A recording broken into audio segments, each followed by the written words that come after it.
આજના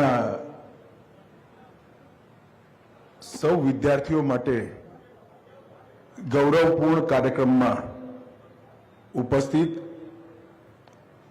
महामहिम आचार्य देवव्रत जी, राज्यपाल गुजरात सरकार और कुलाधिपति सरदार पटेल विश्वविद्यालय श्रीमान ऋषिकेश भाई, श्री प्रफुल्ल भाई, कुलपति श्री निरंजन भाई, डीन श्री परेश आचार्य जी, डॉक्टर भाईलाल भाई, आजना कार्यक्रम में उपस्थित सौ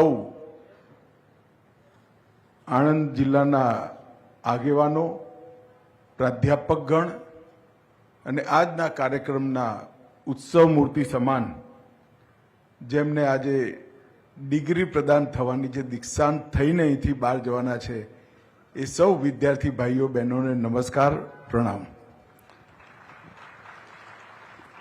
मित्रों, सौथी पहला तो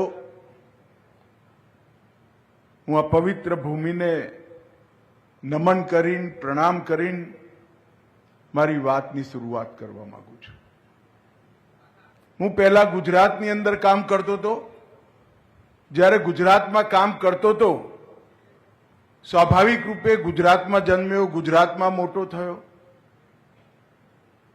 सरदार साहेबना व्यक्तित्व प्रत्ये देशना दरेक नागरिक ने सन्मान होय, गुजरातीओने एनाथी अटकेरू होय। मने पण हतुं, परंतु ज्यारे हूँ 2012 पछी राष्ट्रीय राजनीति में गयो अने समग्र देश में मैं ज्यारे प्रवास चालू कर्यो त्यारे मने खबर पड़ी कि सरदार साहेब ना होत तो देशनु अस्तित्व ज ना होत। सरदार साहेब वगर देशनो नक्शो संभव नु आ सार्वजनिक रूपे स्वीकार करूं छुं। नॉर्थ ईस्ट काश्मीर,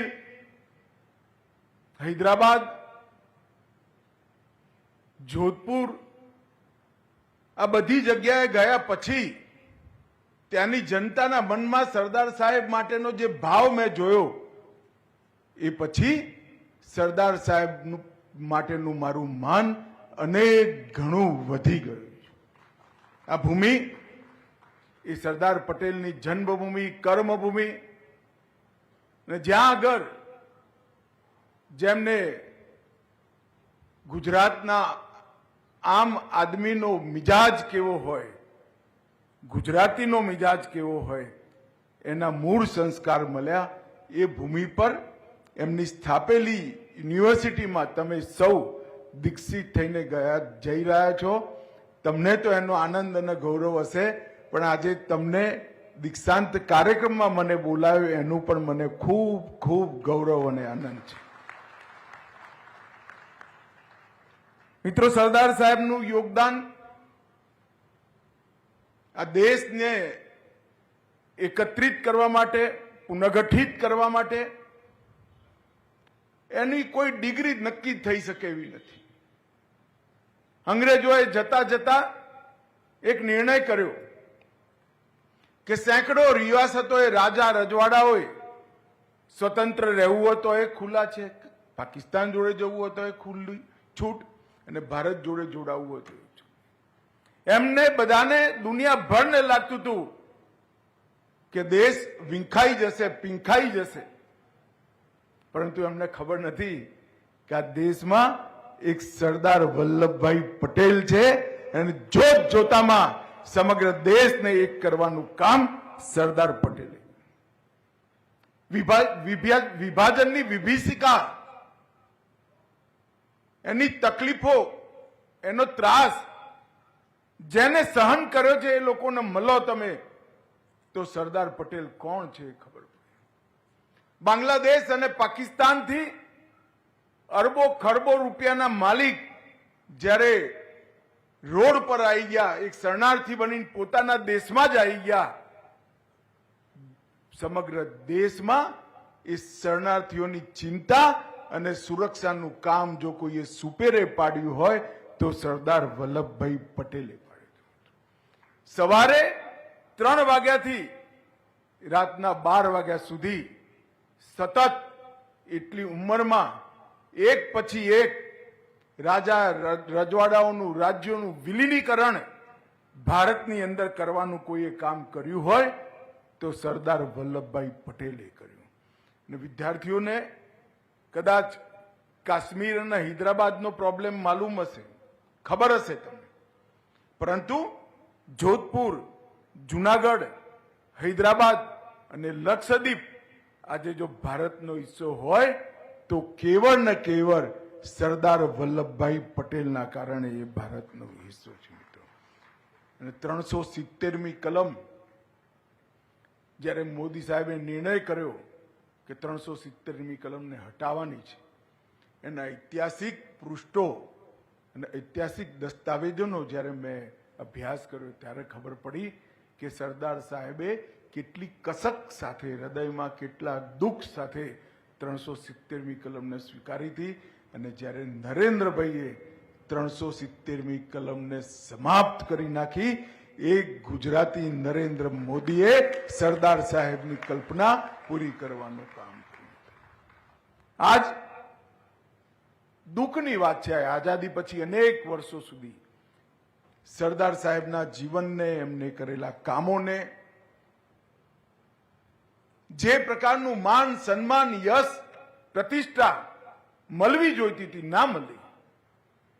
સરદાર પટેલ જેવા વિરાટ વ્યક્તિત્વને જ્યાં સુધી કોંગ્રેસનું શાસન સમાપ્ત ના થયું ત્યાં સુધી ભારત રત્ન પણ ના મળ્યું. એમને સન્માન આપવાની દરેક પ્રક્રિયામાં રોડા નાખવામાં આવ્યા. નરેન્દ્રભાઈ જ્યારે ગુજરાતના મુખ્યમંત્રી બન્યા અને દેશના પ્રધાનમંત્રી બન્યા, વિશ્વની સૌથી ઊંચી પ્રતિમા આજ સરદાર પટેલ સરોવર આગળ કેવડિયા કોલોનીમાં સરદાર પટેલની બનાવવાની કામ. ગુજરાતના સૌ ટુરિસ્ટ કેન્દ્રોમાં સૌથી વધુ ટુરિસ્ટને, યાત્રિકોને આકર્ષવાનું કામ આજ પણ આ સરદાર પટેલનું વિરાટ વ્યક્તિત્વ કરી રહ્યું છે. આપ સૌ એ સરદાર પટેલ અને ભાઈ કાકાએ સ્થાપેલી યુનિવર્સિટીમાં દીક્ષિત થઈને જઈ રહ્યા છો. આ બંને મહાનુભાવોએ ગુજરાતના વિકાસના મૂળ અને સરદાર સાહેબે દેશની એકતા અને અખંડિતતાના મૂળ નાખવાનું કામ કર્યું હતું. મિત્રો, તમે જરૂર દરેક ક્ષેત્રમાં ખૂબ આગળ આવશો, મારી શુભેચ્છાઓ છે અને તમારી કેપેસિટી પણ છે. પરંતુ એક વાત હંમેશા યાદ રાખજો, તમે એ યુનિવર્સિટીમાં ભણીને જાઓ છો જેની સ્થાપના સાથે સરદાર વલ્લભભાઈ પટેલ અને ભાઈ કાકા જોડાયેલા છે, એની તમને સદૈવ સ્મૃતિ રહેવી જોઈએ. આ 66મો દીક્ષાંત સમારોહ બીજી એક દૃષ્ટિથી પણ ખૂબ મહત્વપૂર્ણ છે. આપણે આઝાદીના 75 વર્ષ પૂરા થયા. આઝાદીનો અમૃત મહોત્સવ દેશભરે મનાયો. કદાચ આઝાદી વખતે પણ ઘરે ઘરે તિરંગો નહોતો લાગ્યો. નરેન્દ્ર મોદીજીની પ્રેરણાથી દરેક ઘર, દુકાન, બિલ્ડિંગ પર તિરંગો લગાવી આપણે આઝાદીના અમૃત મહોત્સવને ઉજવ્યો. આપણા વડાપ્રધાન નરેન્દ્રભાઈ આપણી સામે એક લક્ષ્ય રાખ્યું છે, વિકસિત ભારતનું લક્ષ્ય, મહાન ભારતનું લક્ષ્ય. અને એટલા માટે એમને 25 વર્ષ નિશ્ચિત કર્યા છે. આઝાદીના અમૃત મહોત્સવથી આઝાદીની શતાબ્દી સુધી 2047માં વિશ્વમાં દરેકે દરેક ક્ષેત્રની અંદર ભારત સર્વપ્રથમ હોય એવા ભારતની રચના કરવાનો સમય એટલે આઝાદીનો અમૃતકાળ 2023 થી 2047 સુધીનો સમય. અને અમૃતકાળની શરૂઆતના વર્ષમાં આ તમે તમારી શિક્ષણ પૂરું કરી પ્રોફેશનલ કેરિયરની તરફ આગળ વધી રહ્યા છો. એના માટે અમૃતકાળની આ પહેલી બેચને પણ હું ખૂબ ખૂબ શુભેચ્છાઓ આપવા માંગુ છું. આજ અહીંયા 15,754 વિદ્યાર્થીઓ ગ્રેજ્યુએટ થઈ નીકળશે. 106 વિદ્યાર્થીઓ ગોલ્ડ મેડલ અને 62 ગોલ્ડ મેડલ એમાંથી દીકરીઓએ લીધા છે. બધા જ પહેલા દીકરીઓ માટે ખાસ તાલી પાડો. 106 માંથી 62, 50% કરતા વધારે. ખરેખર દેશ માટે આ ગૌરવ અને આનંદનો વિષય છે કે દેશની પુનઃનિર્માણમાં, દેશના વિકાસમાં આ દીકરાઓ જેટલું જ યોગદાન, કદાચ એનાથી વધુ યોગદાન દેશની દીકરીઓ પૂરું પાડી રહી છે. આપણા સૌ માટે ગર્વની વાત છે. મિત્રો, નરેન્દ્ર મોદીજીએ આપણા માટે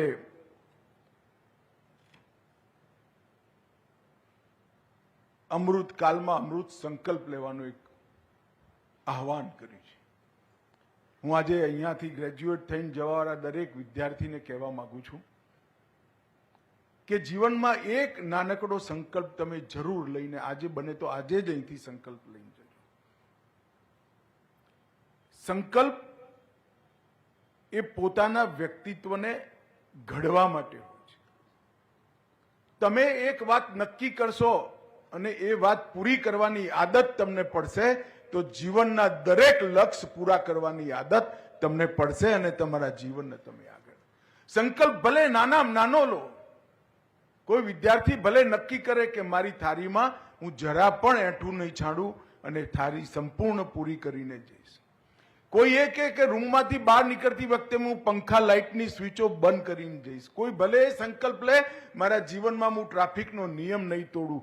કોઈ ભલે સંકલ્પ લે હું માતા પિતાને પગે લાગી અને એમના આશીર્વાદ લઈને જ ઘરની. બહુ નાનકડો સંકલ્પ, પણ જીવન પર્યંત તેને પાડવાનો સંકલ્પ લઈને જ જજો.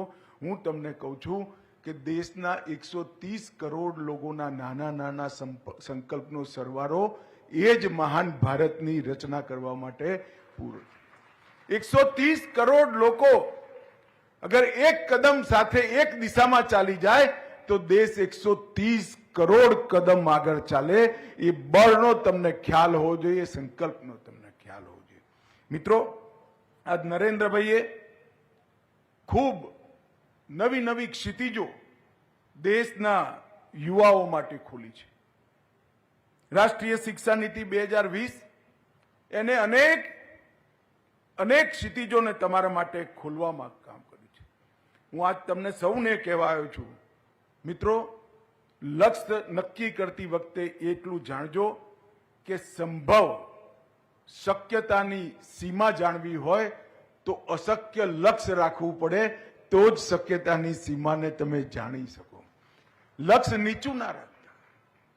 મને વિશ્વાસ છે દેશમાં જે રીતના વાતાવરણ નિર્મિત થઈ રહી છે, તમે કઠિનમાં કઠિન, અઘરામાં અઘરું લક્ષ્ય રાખશો, અઘરામાં અઘરું લક્ષ્ય જરૂર પૂરું થશે. મિત્રો, અને તત્કાલીન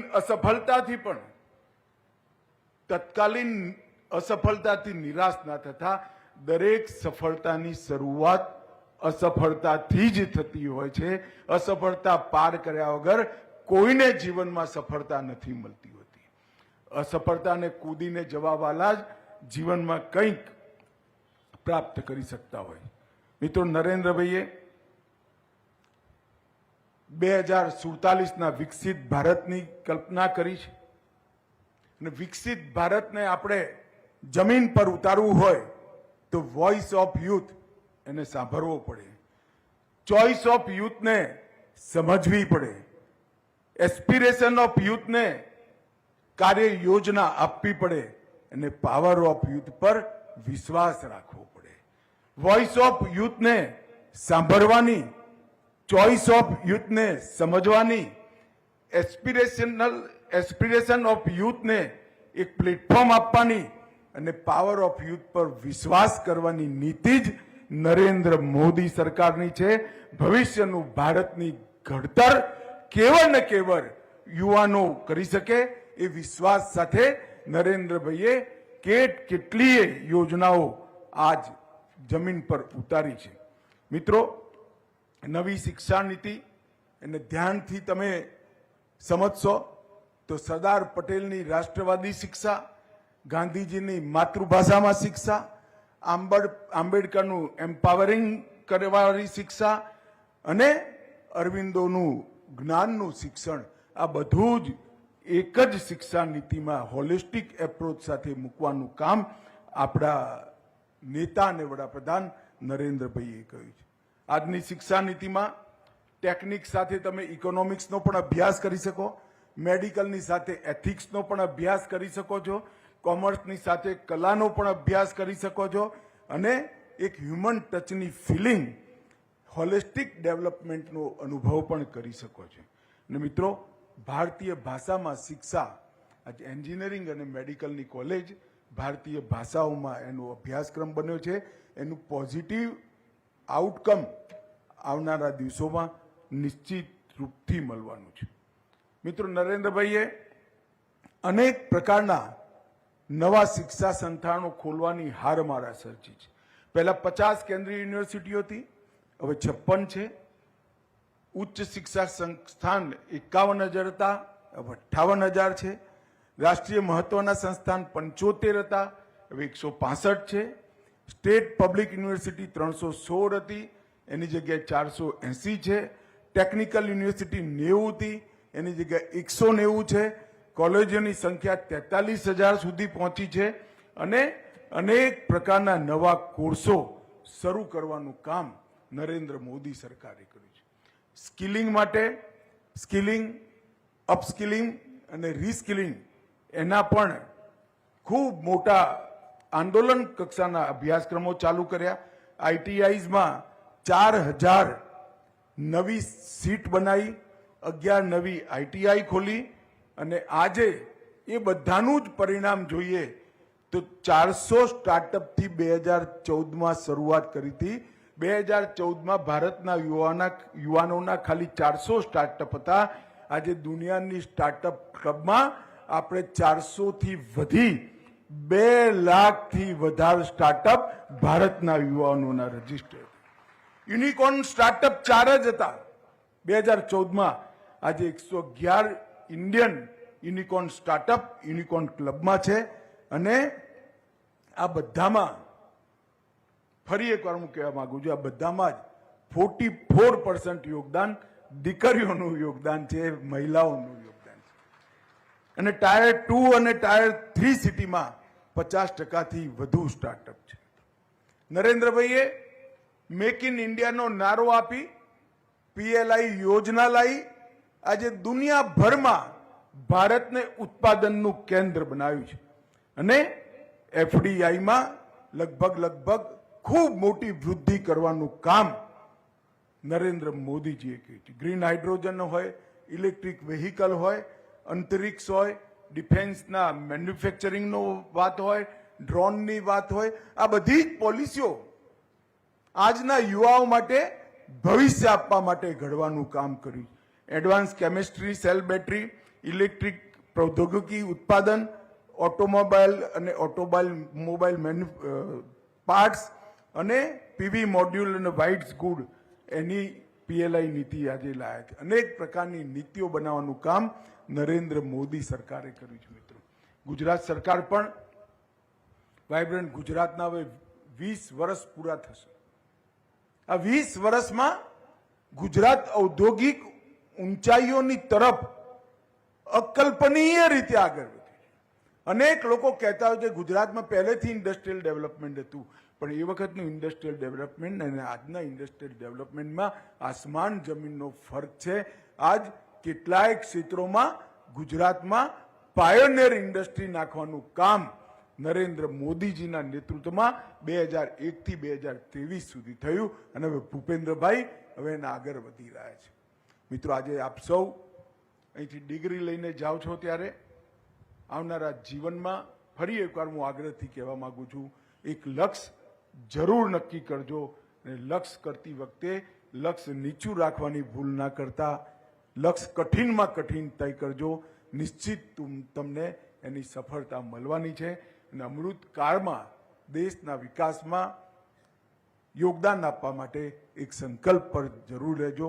સરદાર પટેલની ભૂમિ પરથી તમે ભણીને જાઓ છો. ઈશ્વર તમારે ભવિષ્ય માટે અનંત આશીર્વાદ તમને સૌને ઈશ્વરના મળી રહે એવી શુભકામનાઓ આપી મારી વાણીને વિરામ આપું છું. વંદે માતરમ. ભારત માતા કી જય.